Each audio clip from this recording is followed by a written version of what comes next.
હિંમતનગર તાલુકાના મુછની પાસી ગામ આવું છું. પછી મોબાઈલમાં વિડીયો જોયા પછી મારા છોકરાએ કીધું, પપ્પા મોટી ખડોળ આપણે માતાજીના દર્શન કરવા જવું છે.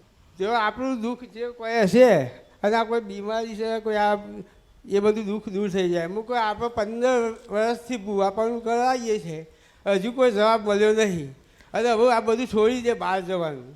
એટલે મેં કહ્યું એટલે પછી અને દારૂ પીવાનું ચાલુ કર્યું. હવે દારૂ પીવાનું ચાલુ કર્યું એટલે પછી કોઈનું કીધું માને ના. પછી હું એ પપ્પા તરીકે છોકરાને કશું બોલી શક્યો નહીં. મેં કે કોઈ આદું આવડું કરી જાય.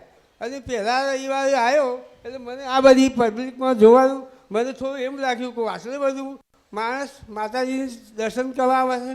એના દિવસથી છોકરાએ એવું કીધું, પપ્પા આજથી હું આ માળા પહેરું છું, આજથી મારું કાયમી મારો દારૂ બધું ટોટલ બધું બંધ કરી દઉં.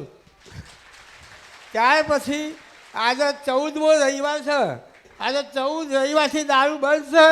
ઘરમાં શાંતિ થઈ ગઈ છે અને ગામમાં શાંતિ થઈ ગઈ છે. અને 10 કિલોમીટરના ઘેરાવામાં બધા પબ્લિક મને પૂછવા આવશે કે ભાઈ આ દારૂ કેમ મુકાય છે. હું કે દારૂ મુકાતો અમરતની મેલડી ભાઈ અમરત બાબાની મેળી મોટી ખડોળ જવું પડે અને એક પણ 14 રવિવારમાં એક પણ રવિવાર છોડ્યો નથી. ગામમાં કુટુંબમાં મરણ થયું છતાંય મેં 12 ગાડી ઊભી રાખી ગામના ઝોપર જઈ અને હું આવ્યો હતો, પણ રવિવાર છોડ્યો નહીં. અને માતાજીના કહેવાથી કુળ દીવેનો દીવો કર્યો છે. દર મંગળવારે દીવો કરું છું, ભજન કરાવું છું અને આરતી કરું છું.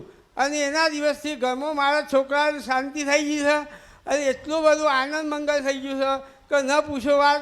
હું ગામમાંથી બીજા મારા ખર્ચા હું પોતાની ગાડી લઈને હું અહીંયા આવું છું. 1 રૂપિયા ભાડું લીધું નહીં અને આજે ગામમાં શાંતિ થઈ ગઈ છે. હવે મારા ઘેર કયું માતાજી મને નડતર રૂપમાં હતું એ મને ખ્યાલ નહીં. ખાલી એક જ દીવો કર્યો છે કુળદેવીનો. 14 રવિવાર થયા. તો એ રસ્તો બતાવો, એ રસ્તા પર ચાલીશું મારી.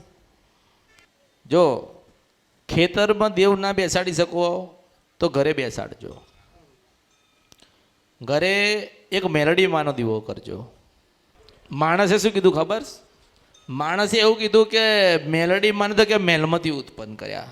હું એને ગોતું છું એ કોને લખ્યું હતું, મળતો નથી. આમાં 3 દિવસ પહેલાં મારા છોકરાને મારા સાક્ષાત સપનામાં માતાજી આવ્યા હતા.